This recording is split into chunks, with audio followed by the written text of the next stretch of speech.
But right here, buddy, that's a tattoo. Wow, that's David Dunham. Fact or fiction? Eric Dungey had no chance away. Flips it to Watkins again. This is the Nachos Analysis College Football Show, presented by Pump Monkey Septic Services.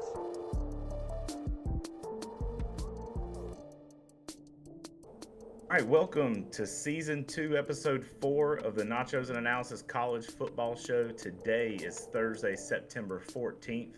Clemson picked up its first win of the season by defeating Charleston Southern 66-17. I'm your host, Drew Archer, and I'm joined by my co-host, Matthew Johnson. How's it going, Matthew? It is a lot better than last week, so Agreed. I could say that. Much better than last week. Better result for the Tigers. A big sports weekend, especially with week 1 of the NFL. My Cowboys showed out Sunday night. Unfortunately, Aaron Rodgers out for the season after 4 snaps with the Jets. Enjoyed having the NFL back. Oh, yeah. I got to watch a good bit of NFL on Sunday. That really sucks for Aaron Rodgers. What happened to him last night? I guess for people listening, it was a couple nights ago, but I saw a video on Twitter. I don't know if you saw this, but somebody posted a video where you can actually see like the recoil of Aaron Rodgers' Achilles like vibrating up his calf on that play. It hurts to watch it. So sad about that. I try to avoid that video. Yeah, I saw it on Twitter on the Nachos account, so just don't scroll down on the timeline. Yeah, Emily texted me today at work whenever ESPN sent out that notification asking if I had saw that about Aaron Rodgers, and she goes, "It's only week 1 and the script is already amazing." I love how the NFL leaned into that. Have you seen those script commercials? Yeah, all sitting around the table. I want to be the person who like brought that idea to the marketing team at the NFL and who had the balls to do that. It was probably somebody. Some younger person, some millennial, Gen X, Gen Z, whatever, I get all that mixed up or whatever, but a younger person, the first person probably shut them down, and someone was probably like, no, that's a really good idea.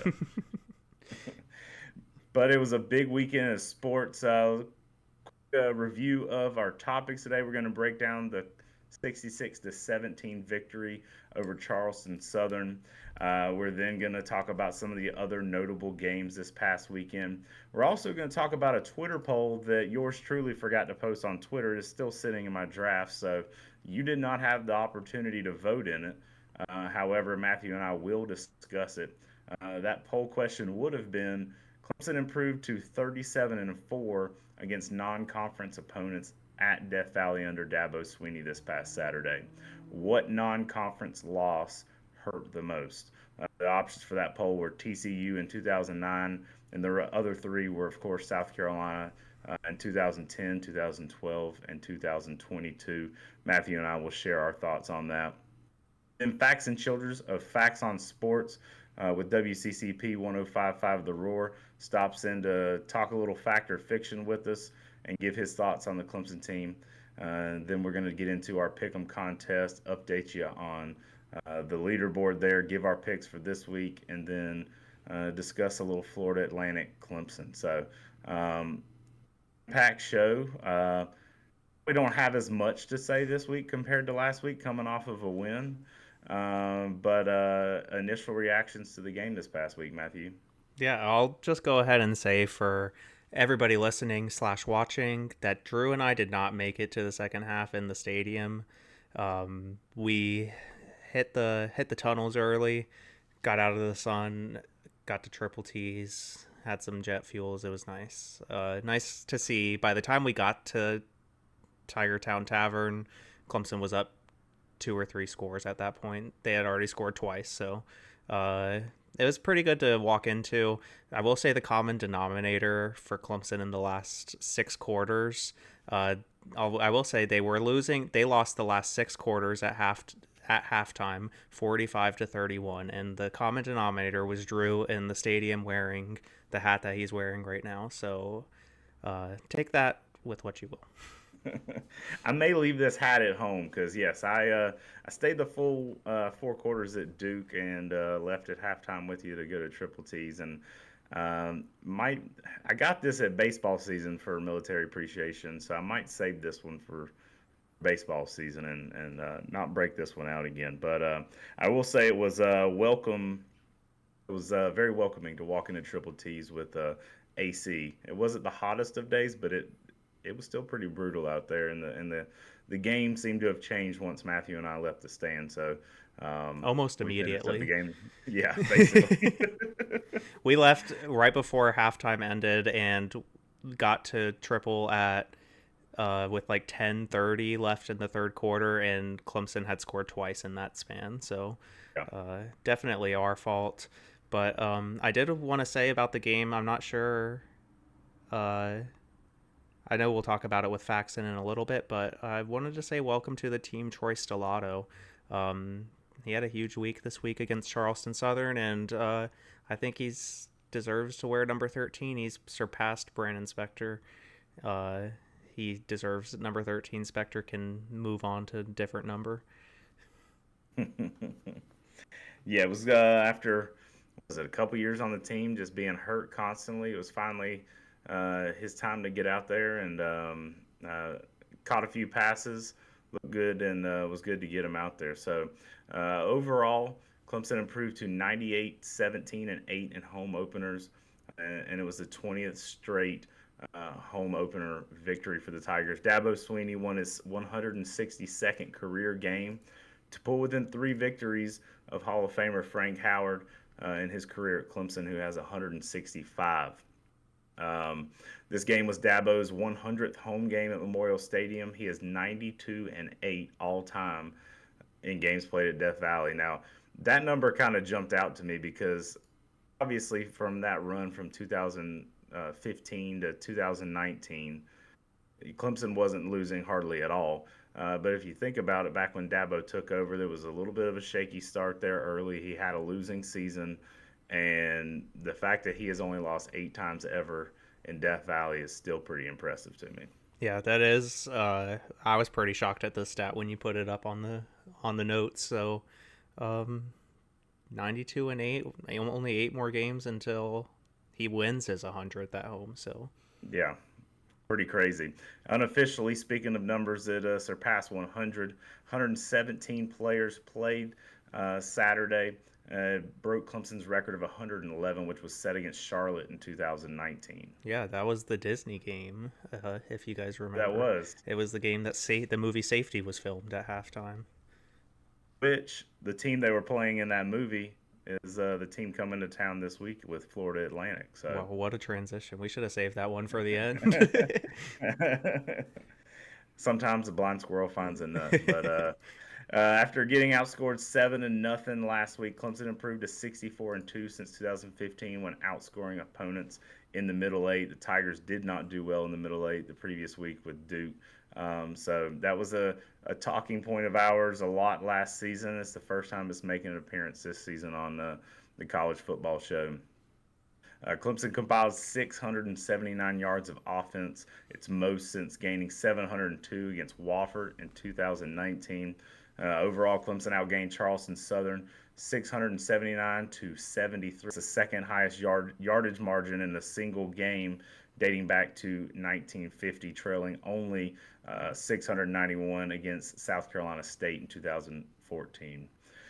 Quarterback Cade Klubnik completed 28 of 37 passes for 315 yards with 4 touchdown passes. He did have that one interception, a boneheaded play with the intentional grounding, but I think Cade took a step forward. He's still a little jumpy, still a little jittery, still making some of those mistakes.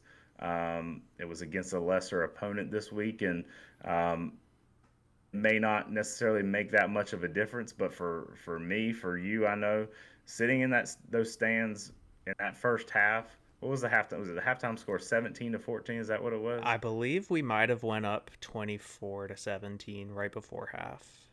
Okay. But yeah, that first half felt very tight. Obviously, if you look at the box score after the fact, the first half and the second half were two completely different games. But I do think Cade took a step forward this week. Wide receiver Bo Collins led Clemson in receiving, setting a career high with 7 receptions, matching his career high with 137 receiving yards. He set that in 2021 against Wake Forest. Yeah, he almost only had 132 receiving yards. Yeah.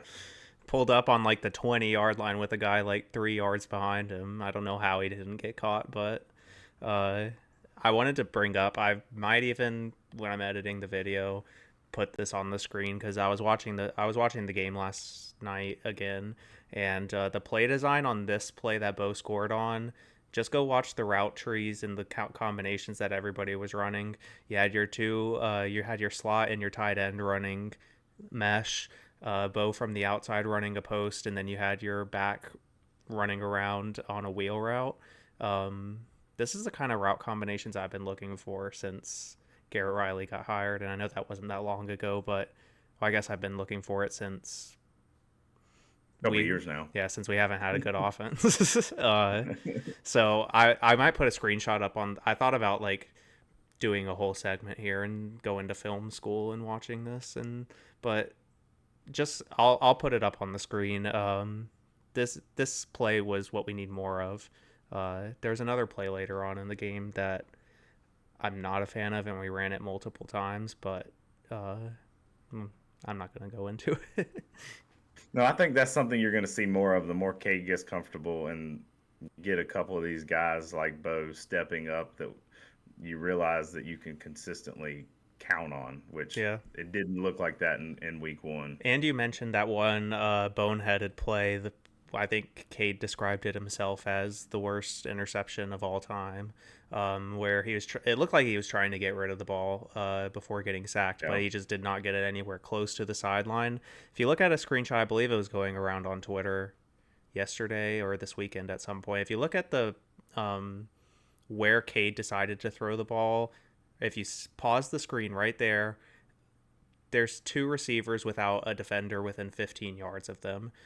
He got stuck on his first 2 reads, and time kind of started running out in the pocket, so I guess he just decided to stop making reads and throw it as far as he can. But if you go look at that, there's 2 receivers that had a chance to score if he would have found them. Got a little happy feet there. I mean, you talk about that with Faxon, that some times where he panics, he can step up a little bit in the pocket, or sometimes he floats too far back there. Things that hopefully you're going to see, and I think you will see him improve on this year. And I feel like that'll make his decision-making a lot better. A wide receiver, Antonio Williams, caught 5 passes for 64 yards with 1 touchdown. You see a little bit more improvement this week with the receiving core, as we mentioned. And he also posted his first multi-touchdown game of his career. So you look at the opponent Clemson played this past week, not to the caliber of the previous week when facing Duke, but it gives you an opportunity to work out some of these things, focus on the details, get some confidence making some passes, letting the receivers run these routes, get comfortable, and improvement this week. I think you'll see Clemson take a step forward again this coming week with Florida Atlantic, which you definitely need because you got a huge matchup with Florida State coming in next week, and you want to have those ankles ironed out when Florida State comes to town. Yeah, for sure. All right, some other notable games this week. The talk of college football, Texas goes into Tuscaloosa and defeats Alabama. It is the first double-digit home loss under Nick Saban at Alabama. The Crimson Tide fall 34-24. And I don't know. Tell me what you think, Matthew. Is Texas back? I'm still sticking with my preseason pick of Texas under 9.5 wins. I'll say that. I don't think that the Alabama win necessarily propels them to the playoffs, like de facto. They still have a lot of games to win, a lot of tough teams to play. This was probably, I mean, on paper, maybe the toughest game on their schedule, but there's still a lot of room for them to trip up. I could see them getting a little too forward thinking. I think that, I don't know, I might be overreacting. I think Texas might be the number one team in the I do think that obviously Alabama is a great measuring stick. I think they're going to have a down year. As you know, I predicted them to have 2 or 3 losses this year. But that's a huge step forward from where this program in Texas has been.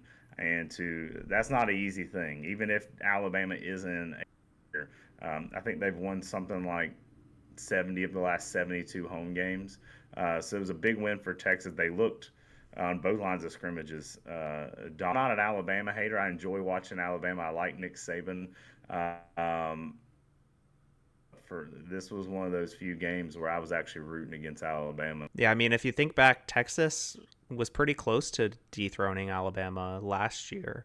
I know that game, it wasn't exactly one possession, I don't think, if I'm remembering correctly, but I remember it being pretty close, and Alabama didn't necessarily run away with it, so maybe Texas is back, but I'm not hitching my wagon to the Longhorns just yet. All right, another matchup this week, Nebraska at Colorado.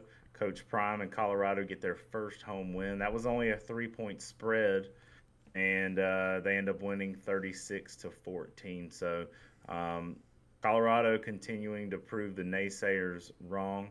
I'm still a little hesitant. I know you're all about it, and I saw the video. I don't know if you noticed, Matthew, one of the videos you posted on YouTube this week. Someone was commenting on your take on Colorado.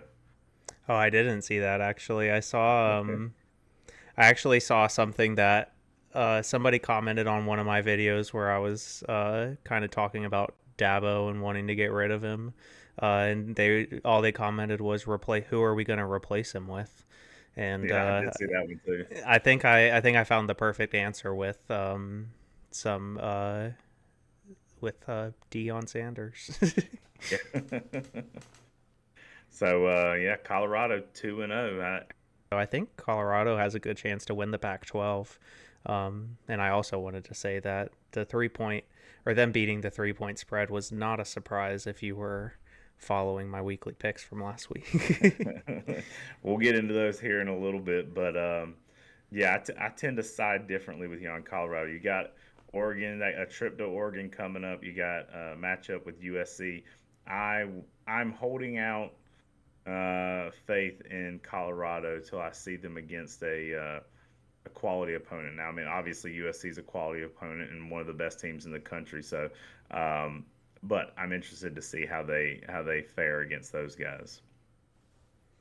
Another big matchup: App State and North Carolina. It was a electric game last year when App State won at home and went to overtime. I didn't really get a chance to watch much of it. When we got back to Greenville, my dad and I went to pick up some carryout, and it was on the big screen. But dealing with some weather there, a lot of weather Saturday and Sunday across the country with football, but the Tar Heels end up pulling it out.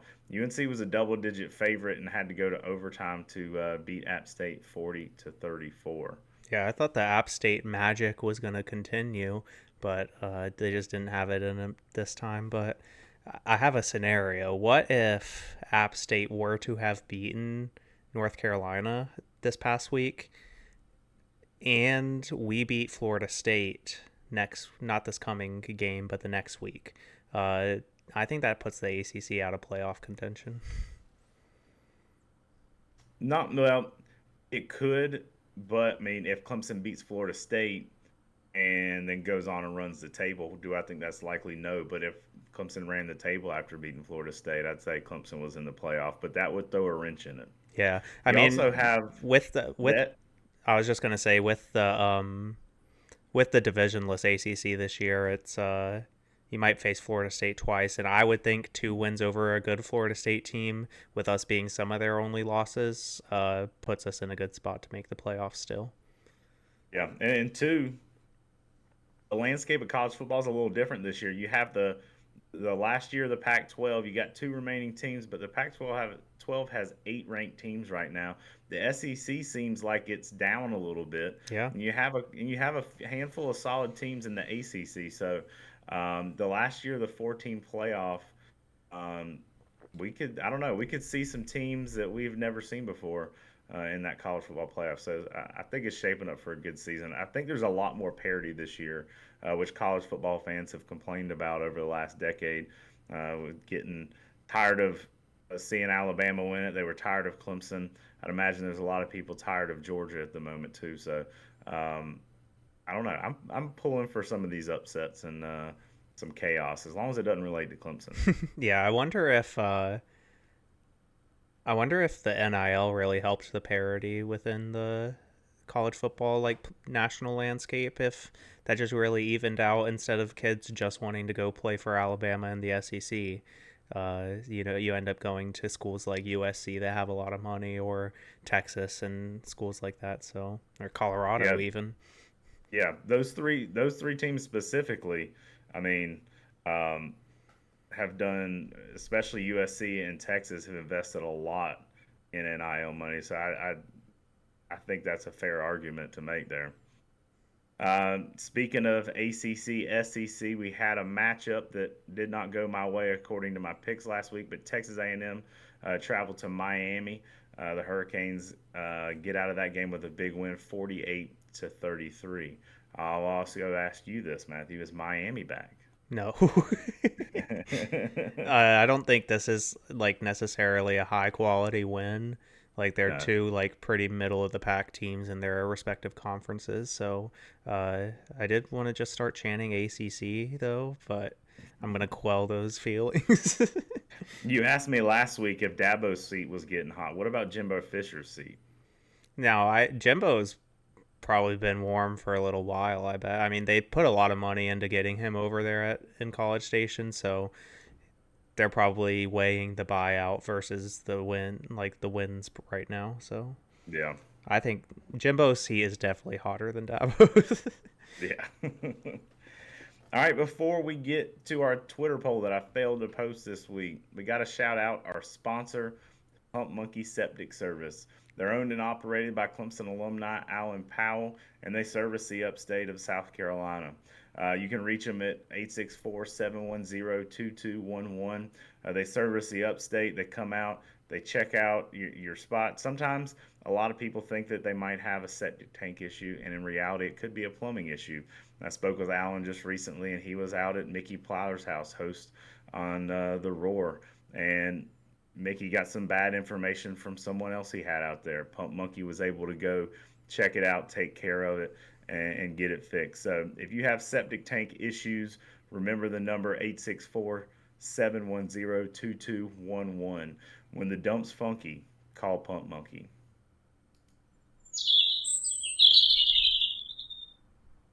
Twitter polls.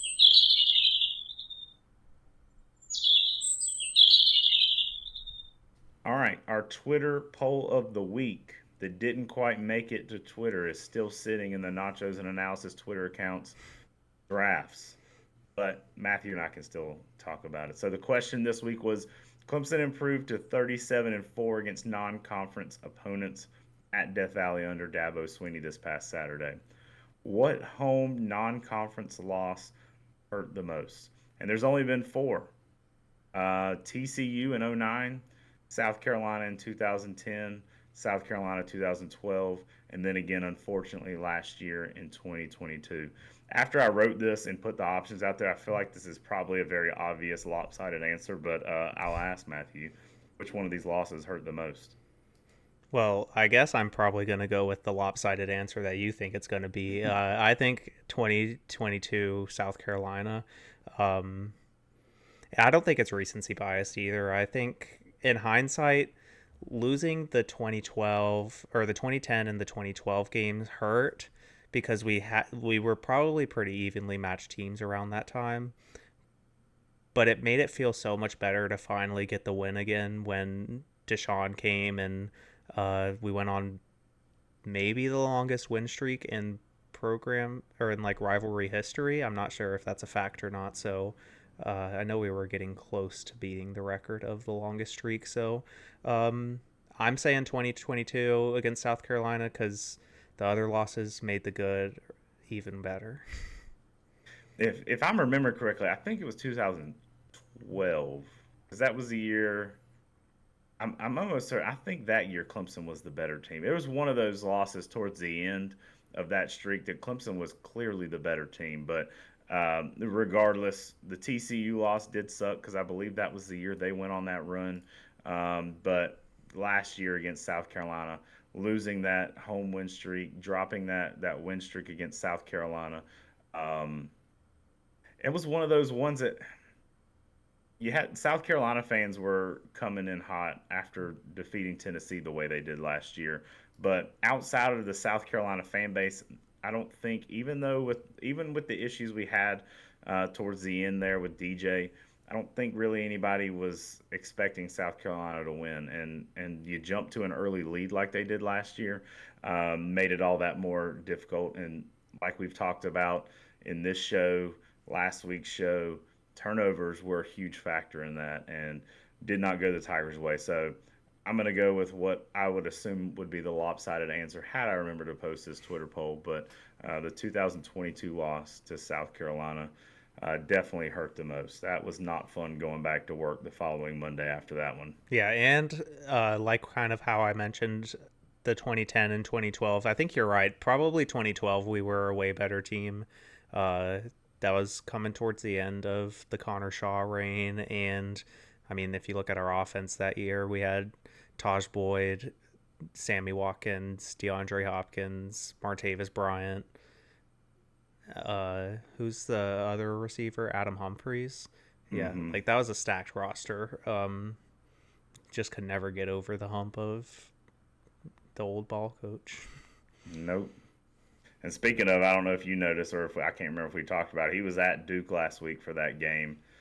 He was not well received amongst the fan base that I would say is at least 60% Clemson at that game. Yeah, I don't know if we talked about it on the podcast, but I did see that he was there, and maybe it contributed to Clemson's poor performance. I think Steve Spurrier just has, like, he lives rent-free in Dabo's mind for some reason. And I love Steve Spurrier. I just didn't like when he was at Carolina. So, yeah, that was something I heard somebody murmuring that in the crowd before the game started when we were at Duke, and got a kick out of that whenever he got the nice boo. So, all right, next joining the show is Facts and Childress. All right, today we are joined by Facts and Childress, host of Facts on Sports with WCCP and 105.5 The Roar. Thank you for joining us, Faxon. Yeah, I'm excited to be here, guys. Always fun to catch up and chat. Absolutely. Appreciate you giving us a little bit of time. I know you got a busy day. You got a USC Upstate game to call tonight, so I appreciate that. I do want to start.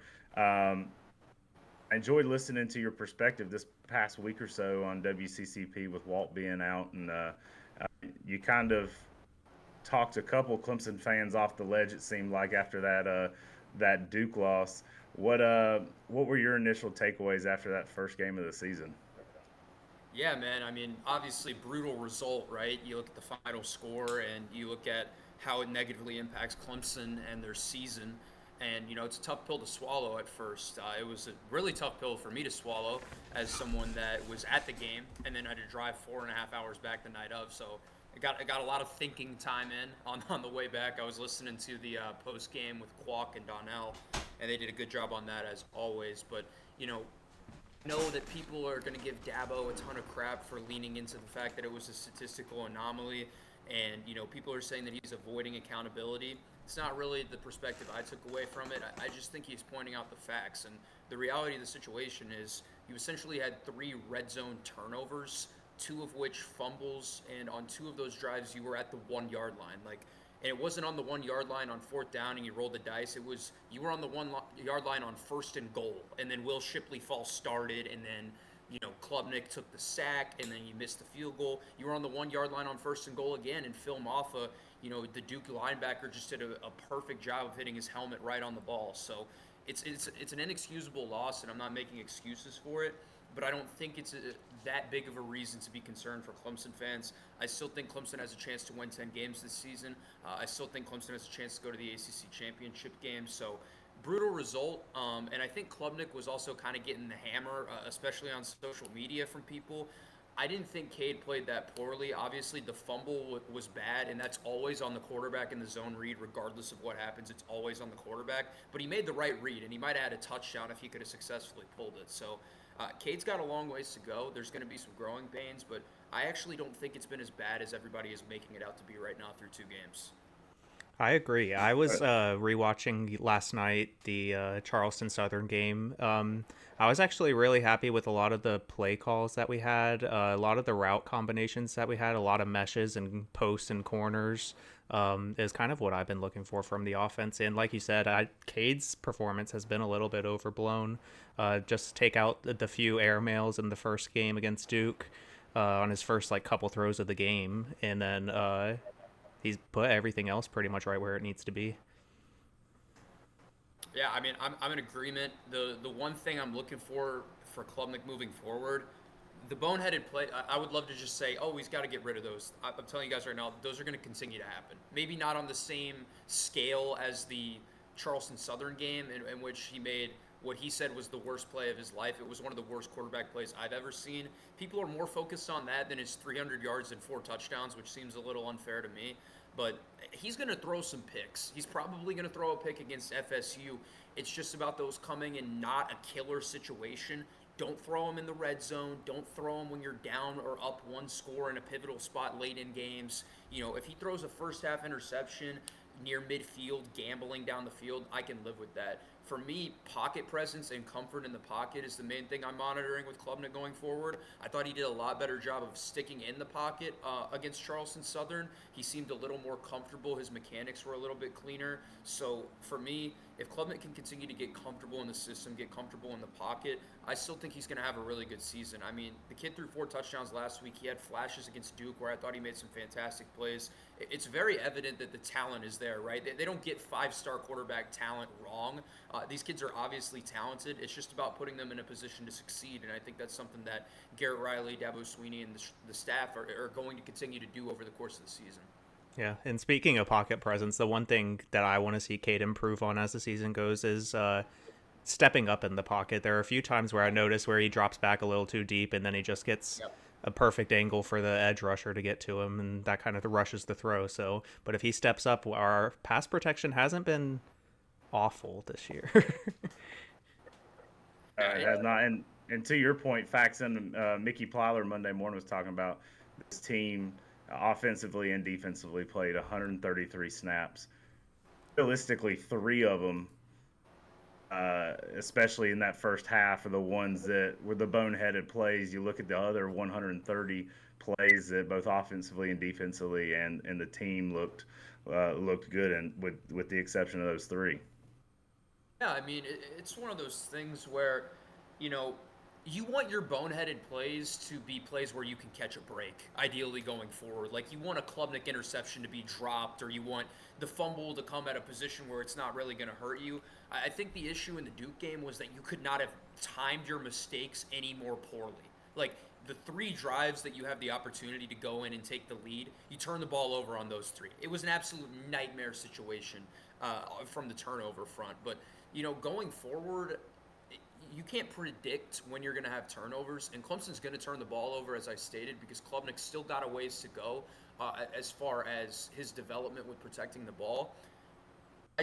You got to hope that those don't result in those big-time turnovers, and at the same time, you also need to do a better job from a team perspective of just holding each other accountable when those plays do happen, which I think that it's done.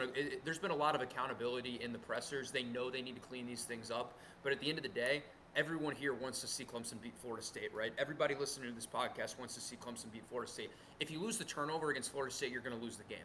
They're probably the better team than you as of right now in this very moment. Does that look like it at the end of the season? We got a long ways to go. But you can lose the turnover battle against Duke and still have a chance to win like they did going in at the end. And you were only down 1 score for the longest time, even though they didn't deserve to be down 1 score. If you lose the turnover battle against Florida State, you're going to lose that football game regardless of when and where it is played. So you got to find a way to at least not shoot yourself in the foot and give yourself a chance late against Florida State.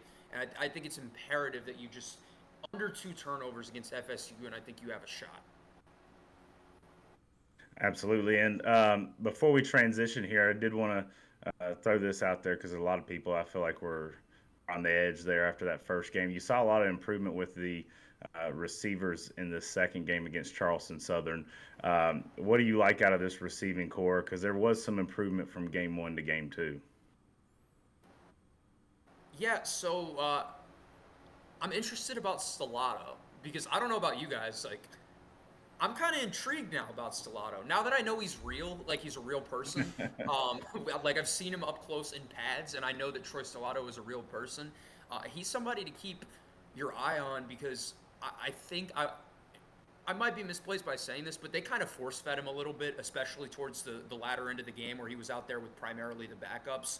It felt like they really wanted to get him involved, getting him a lot of screens. Stellato's fast, man. Stellato's fast, and he's a crisp route runner. He was a highly touted recruit. People forget that just because of all the injuries and stuff. So I thought he played a good game. It was good to see him on the field. Collins really just needed a game like that, if we're being fully honest with ourselves. Everybody in this call, everybody listening knows that Bo Collins is a 5-star talent. We've seen the flashes of it. At points during the freshman year, he was DJ's only option, right? There were times last year where he had some fantastic catches and fantastic plays, even with battling through that AC injury, which was terrible on his shoulder. Feels like he's finally healthy.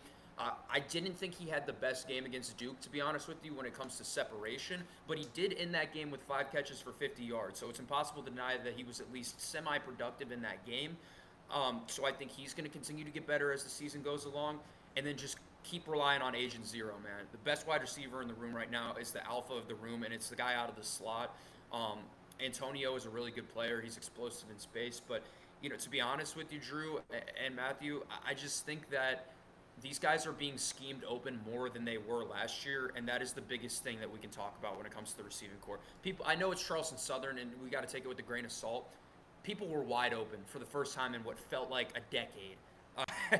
And I know it's only been 2 years, but it's been a long 2 years for the Clemson offense, as you guys know. So it was really encouraging to see some open receivers, whether Klubnik was making the read or not. And then against Duke, I also thought there were some guys open. It just felt like Cade got flustered early in that game and never really got his bearings. So I'm just excited to see people open. I think the receivers can continue to grow into their roles. I still want to see more from Adam Randall. If I had to point out one person where it's like, I need to see him go get a couple. I want to see Adam, but we've heard all this stuff in camp. I can personally attest, we played on the same basketball team. I can personally attest that Adam Randall is a freak athlete. I've seen it with my own 2 eyes. He's huge. He can jump out of the gym. He can go attack the ball in the air. I need to see it. Let's hope Adam Randall can get a couple jump ball opportunities against FAU, because I think it might be a similar scenario for Adam Randall to Bo Collins, where they just got to see one go in, right? It's like the basketball analogy. You need to see one go in the hoop. Adam Randall, maybe he just needs to come down with one-on-one ball, and then that just starts a whole new, element to the Clemson offense that we haven't seen in a couple years. Yeah, I like your point about Troy Stellato.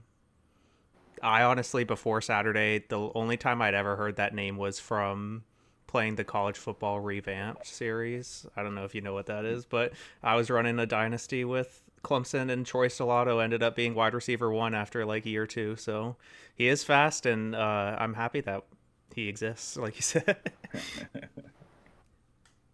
All right, transitioning on to Fact or Fiction here in a moment. Faxon is going to join us before we let him go with a little bit of Fact or Fiction. Fact or Fiction. Fact or Fiction. Clemson deserved to drop out of the AP Top 25 this past week after defeating Charleston Southern 66-17. What do you guys say? I'm going to say fiction, but at the same time, I think they deserve to drop after the Duke loss. I think this was a weird time to drop them. I would have dropped them after the Duke loss and maybe re-entered after the Charleston Southern win. But as far as did they deserve it last week specifically, fiction, 100%. Yeah, I pretty much have the same answer, but I'm saying fact because we deserved it the week before. For some reason, it was just delayed. So I don't know that Clemson talent-wise is probably a top 25 team in the country, but we haven't shown it on the field right now. So I'm fine with being outside. Yeah, I'm going to go fiction on here as well. If you were going to drop them out, it should have been out of that after that Duke game. There would be zero arguments from anyone if Clemson dropped out after week 1. So fiction here. All right, fact or fiction? Clemson has a turnover-free game versus Florida Atlantic this weekend. I'm gonna say fiction. I think I want to say fact, right, for everybody's sake, but FAU, man, Herman's a good coach. I know his career hasn't gone exactly how most expected it to go. He's gonna have his guys prepared, man. He always has his guys prepared for the big one. And Klubnik's going to make a mistake or two because that's who he is at this stage in his career. So I'm going to say another pick for Klubnik, but I do think he has a big day and Clemson rolls. Yeah, I'm also saying fiction. If we finally are able to clean up the turnovers, I know Drew was looking for a shutout last week, but I think taking away the turnovers is what's going to get us that shutout. So it's fiction this week, but maybe soon. Right. I'm going to be optimistic. I'm going to say fact. We're going to have a turnover-free game. We're going to win the margin this week. That might be wishful thinking or just me trying to be a little different here, but I'm going to say fact, turnover-free game. All right, this next one I will say facts, and this one's got a little bit of personal perspective behind it after attending the game, which I'd imagine if you were in the press box this past week, you probably dealt with some of this. But Clemson Athletics priorities are a little messed up at the moment. Example being spending millions of dollars on unnecessary renovations for fan experience. At least me personally, I think the fan experience has actually gone downhill a little bit. And at the Gate 16 entrance over there, I don't know if you experienced it, Faxon, but it was an absolute nightmare with the cemetery being closed. You have golf cart parking. You have student entrance. It took us 20 minutes just to get, I don't know, was that 100 yards, Matthew? Yeah, to the gate. Yeah, to the gate. It was an absolute nightmare. So I guess fact or fiction, we're focusing on the wrong things at Clemson. I don't know if we're focusing on the wrong things. I'm a student, so my perspective is also a little bit different as a result of that.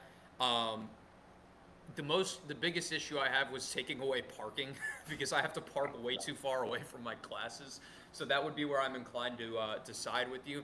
But I just don't think it really makes that big of an impact for me personally. I know everybody's situation is different with how they view the game and where they're sitting. I didn't sit in the press boxes last week. I sat with my mom and my sister, and I didn't really have any issues getting in. And we did our normal tailgate, and I saw my dad at the Tiger tailgate show and stuff. So the experience wasn't that different for me, but the only reason I was a little annoyed at Tiger Walk was because of Clemson has a parking problem for their students, and I feel comfortable voicing that on any forum, and I think people who've been up top would tell you that. There's not enough parking. I'm having to park way too long. Why am I parking at McWhorter to go to class at Core? That's just not realistic. That shouldn't be happening. Yeah, I agree. I haven't been driving to campus recently, but it's ridiculous that they take away commuter spots, the spots that fill up the fastest for 6 days out of the year to have a better looking Tiger Walk. But I'm also saying fiction here. I think the fan experience is getting improved. It's just not getting improved for you, Drew, because you don't pay enough money to IPTE. Yeah, I think it might just be us in the upper deck. We still got the troughs. I don't know about the lower deck anymore, but it's trickle down economics. We're gonna get there eventually. I threw that out there as a joke, but I am gonna say fiction. I think the fan experience as a whole is a big priority at Clemson. I was just very frustrated getting into that game the other day, and granted, that was probably the latest we entered into a game in a long time, so that one will be on us. We waited too long to break down the tailgate. But, Faxon, we got to let you go. I appreciate you taking the time to hang out with us. Before we let you go, any predictions for this week with Florida Atlantic? Yeah, I think the Tigers are going to roll. I saw that the spread was 24. I think that's probably fair. I think Clemson covers that. If I had to give like an official prediction. Now, I will say, I think FAU's going to score some points. I know they're coming off their worst offensive performance in what seems like ages. Thompson can really sling it, and they've got some speed guys on the outside that I think are going to give Clemson some issues. And once again, the only reason I'm picking FAU to even be competitive in this game is because I do think Herman has this circled. I think this is going to be a game that they're going to come in super prepared. And like, for example, did you guys watch the Furman, South Carolina game? Followed along on ESPN app. I did not watch it. Yeah, I did not catch it either. Furman came out on like the third play of the game and ran like a halfback pass, right? Or a wide receiver reverse pass and bombed him over the top and ended up taking a 7-0 lead. FAU's going to treat Clemson like this. Like, for a school like FAU to be coming to Death Valley, this is their Super Bowl, right? We've seen these games over this most recent successful era of Clemson football. So I think first half, this game is more competitive than many may like. But similar to last week, I think we're going to see a second half trouncing. They're going to go in that locker room, get fired up, make some adjustments, and Klubnik's going to come out and start slinging the pill. So if I had to give an official prediction, 40-14 Clemson over FAU. That would be my official prediction. 40-14. Lock it in. Well, Faxon, we appreciate it. Y'all check out Facts on Sports on 105.5 The Roar WCCP and on Twitter too. A great follow on Twitter. Thank you, Faxon. I appreciate you guys having me. Thank you. Thanks to Faxon for joining us. Always appreciate his insight and willingness to come on and hang out with us. So y'all give him a follow on Twitter. Check out his show. I believe it's Mondays or Tuesday nights on The Roar. So thanks to Faxon. Weekly picks. All right. Week 2 of our Pick'em contest. A little update. Update is there's not quite an update, but we're making transition. I can't remember if I told you or not, Matthew. Still working on securing the punishment for the loser, which as if it ended right now, it'd be me. But working on a deal potentially with a local business to do this season. So as we get updates, I will fill you in. But let's start by reviewing our picks from last week. I'll start by saying I halfway through the day Saturday, I didn't think Matthew was ever going to lose, and I was just going to get demolished.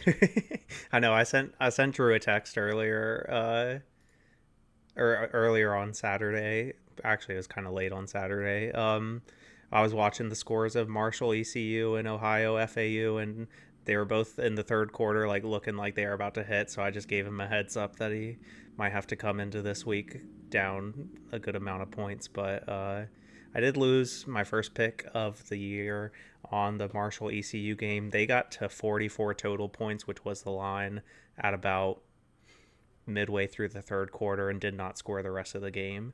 But I'm happy that my only miss so far this season has been a wash. So I will say that I'm probably not going to pick a wash the entire year. Unless I get up really big on Drew, and then I'm just going to start picking washes for everything.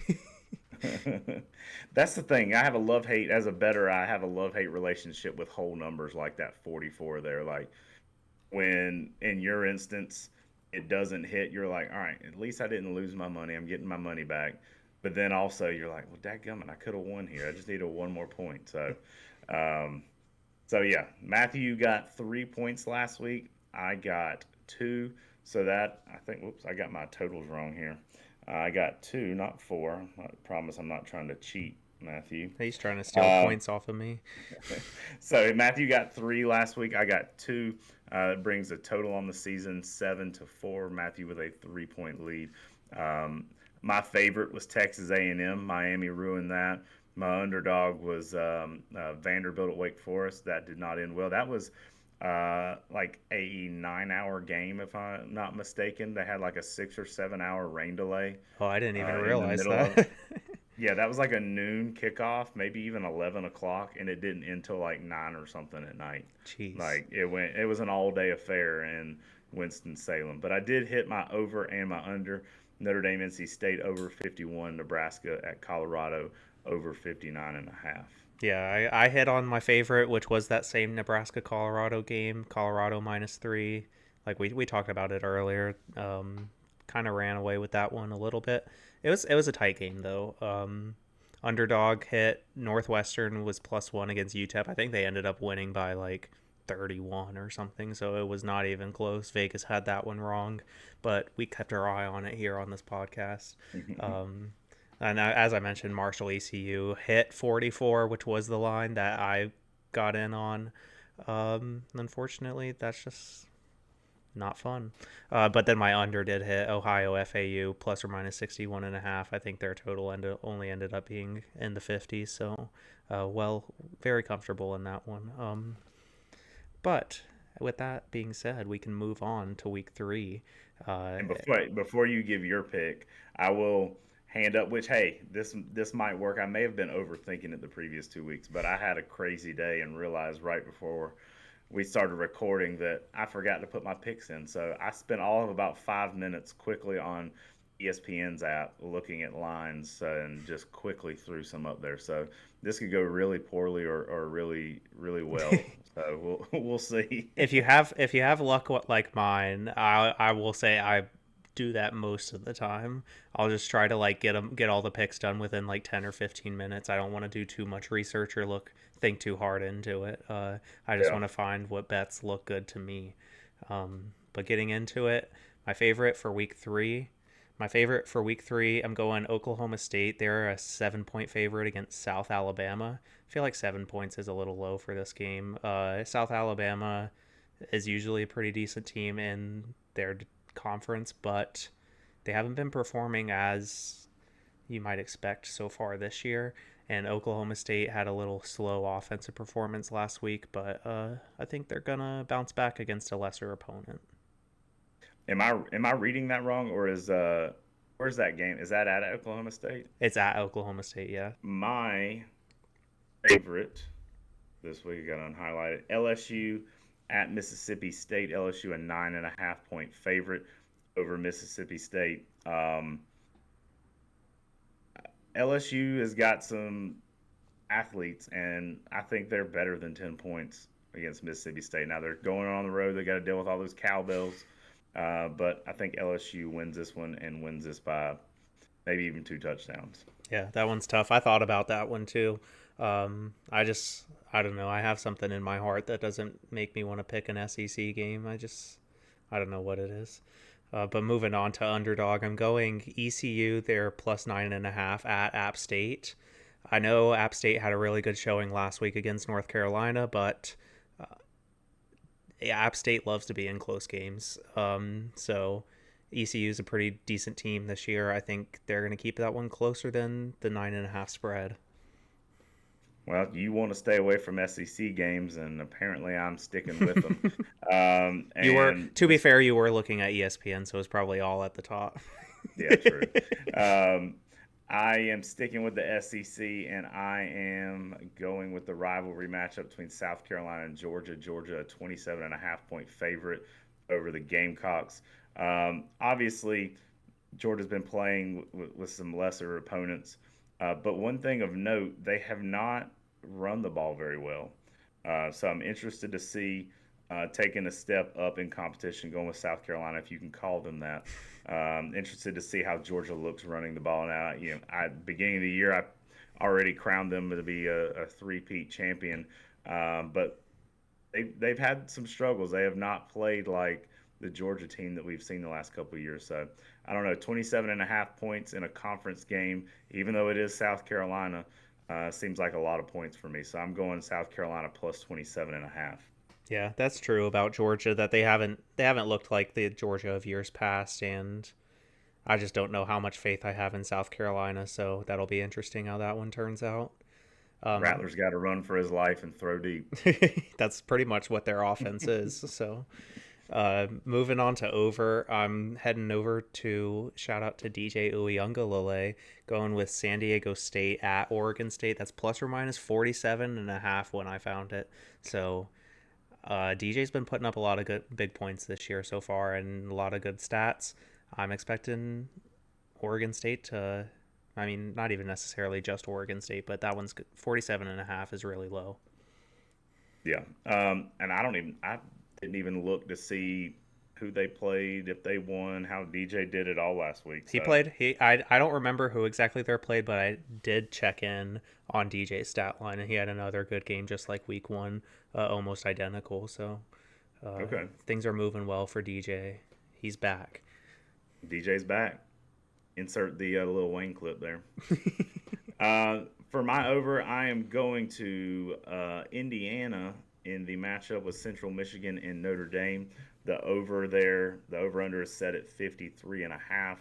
53.5 does not seem like enough points to me. I don't think you're going to have a barn burner here, but I think that you're going to see them push, I don't know, 58, 60, 62, something like that. Yeah, I could see that happening. moving to under. I'm heading to the Big Ten. Bowling Green at Michigan. That's plus or minus 51. Michigan's offense hasn't put up a bunch of points this year, and Bowling Green is going to be very outmatched. But 51 is going to be a lot for those two teams to get to, I think. I'm also sticking with the Big Ten. I'm going with Western Kentucky at Ohio State, over under set at 63. Western Kentucky, I believe I'm right in saying that's who kind of gave Kentucky a hard time this past week. But Ohio State got the far superior athletes. I think it's going to be pretty lopsided here, and most of those points are coming from Ohio State. 63 seems like a lot in this matchup. Yeah, that's how I was kind of picking my under also.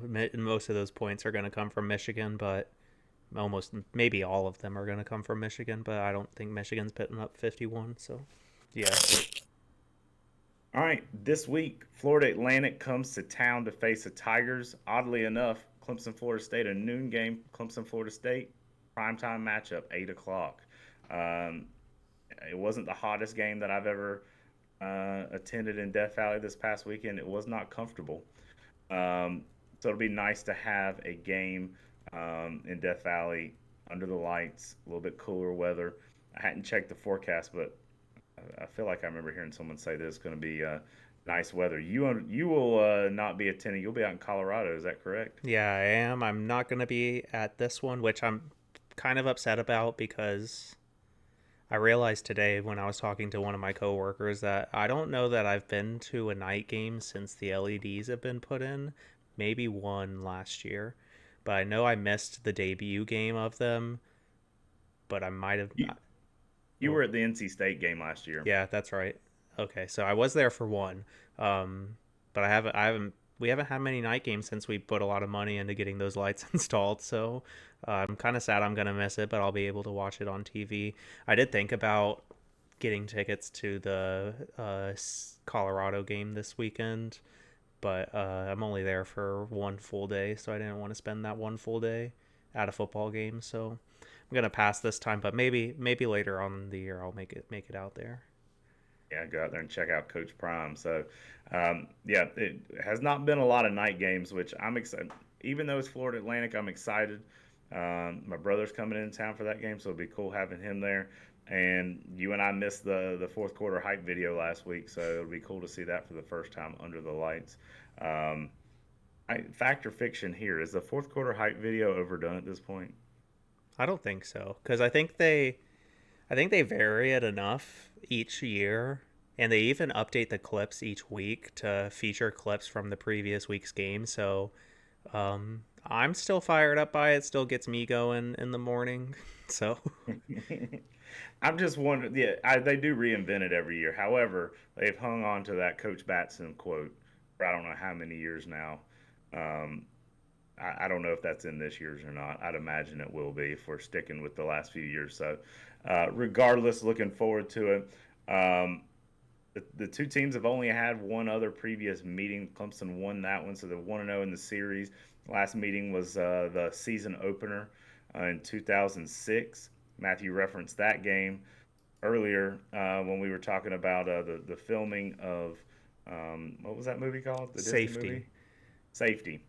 So that was the only other meeting between the two programs. Obviously, Clemson has the win streak there. The spread in this game is 24.5 points with the over-under set at 52.5.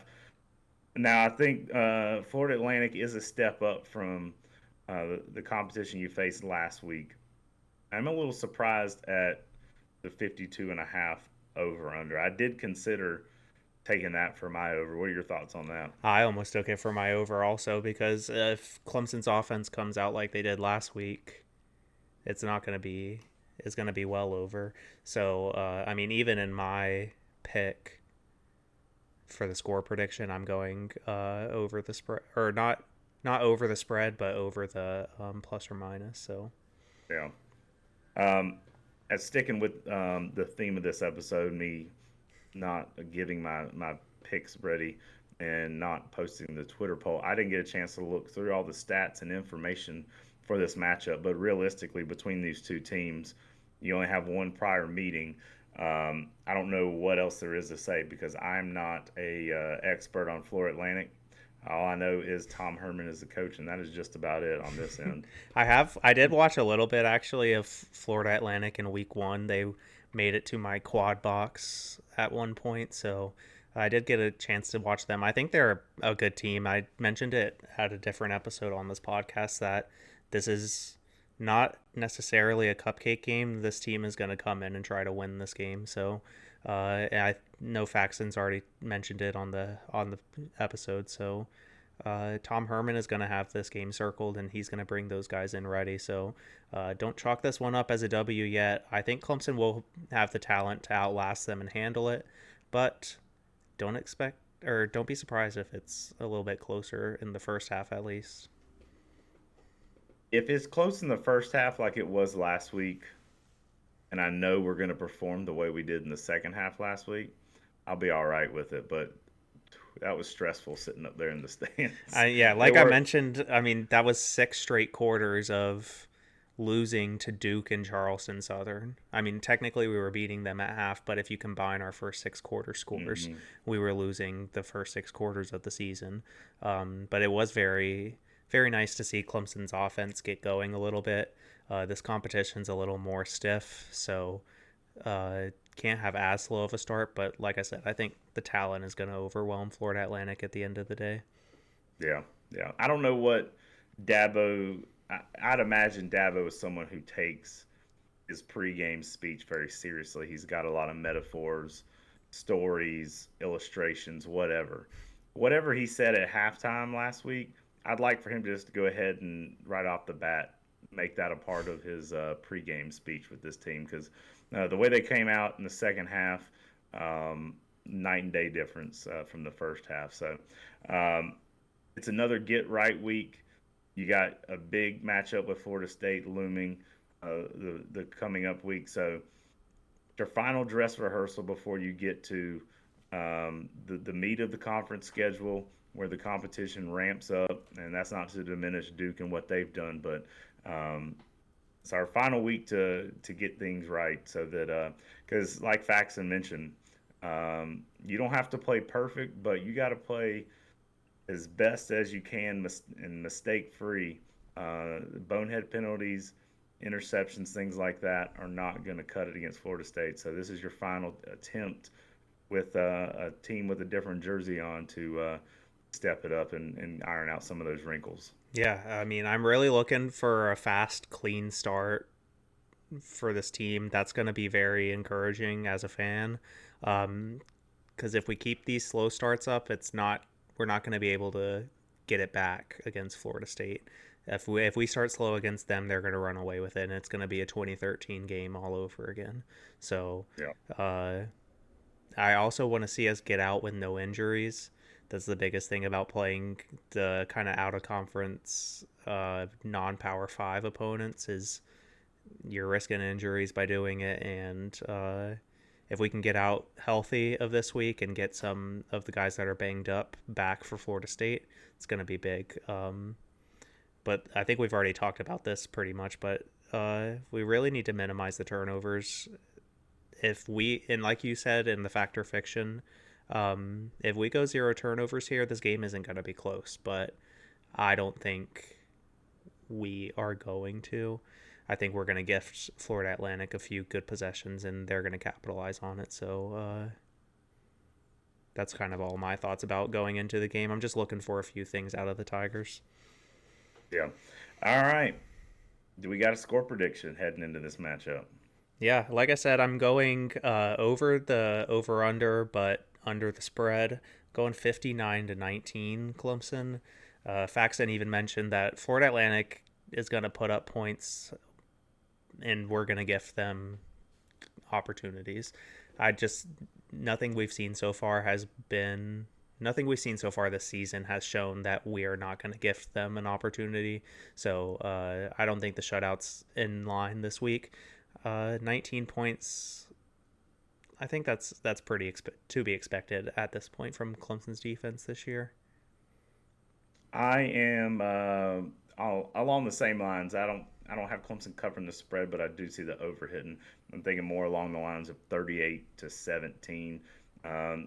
7 of those coming off of a turnover at some point. So overall, Clemson wins and wins convincingly. But until I see with my eyes, I feel like I say this every week, until I see with my eyes that Clemson can do something like hold on to the ball, not put it in jeopardy, I'm just going to assume that that's going to be the case. I know in Fact or Fiction I was taking the optimistic side, but let's face it, the odds are something is going to go wrong when it comes to turnovers at some point on Saturday night. Yeah, I mean, I don't like. Faxon was talking about it. Cade, and I've even mentioned it on the podcast. I like that Cade is a gunslinger. Cade is not afraid to let it fly, but it's going to put you in situations sometimes when he's young and inexperienced where he's going to make some mistakes. So I want him to keep throwing the ball, keep up that mentality. I'm fine with some picks as long as our defense is holding up most of the time. Yeah, it's okay to throw the ball away. Exactly. And I'm sure he hears that a lot. So thank you all for listening this week. Episode 4 is in the books. I know we didn't have a Twitter poll this week, but regardless, give us a follow: Twitter, Instagram, Facebook, YouTube, Threads. I believe that's all of our social media accounts there. But we will be live tweeting. We'll be doing a lot of content this week. So, yeah. I will say we'll be live tweeting. Not as much live tweeting inside the stadium because I did forget this past week how bad service sucks in the stadium there. So as much as I can. At the Duke game, I had a good video of them doing the Walk of Champions before the game. It attempted to post to Twitter for 30 minutes and never ended up going up there. So regardless, give us a follow. Wasn't really a Walk of Champions that night anyway. No, it was not. It was not. And it saved into my drafts, and I just went back and hit delete on that after the game. But regardless, thank y'all for listening. Join us next week, and we'll review the Florida Atlantic game and preview the big matchup with Florida State. Peace.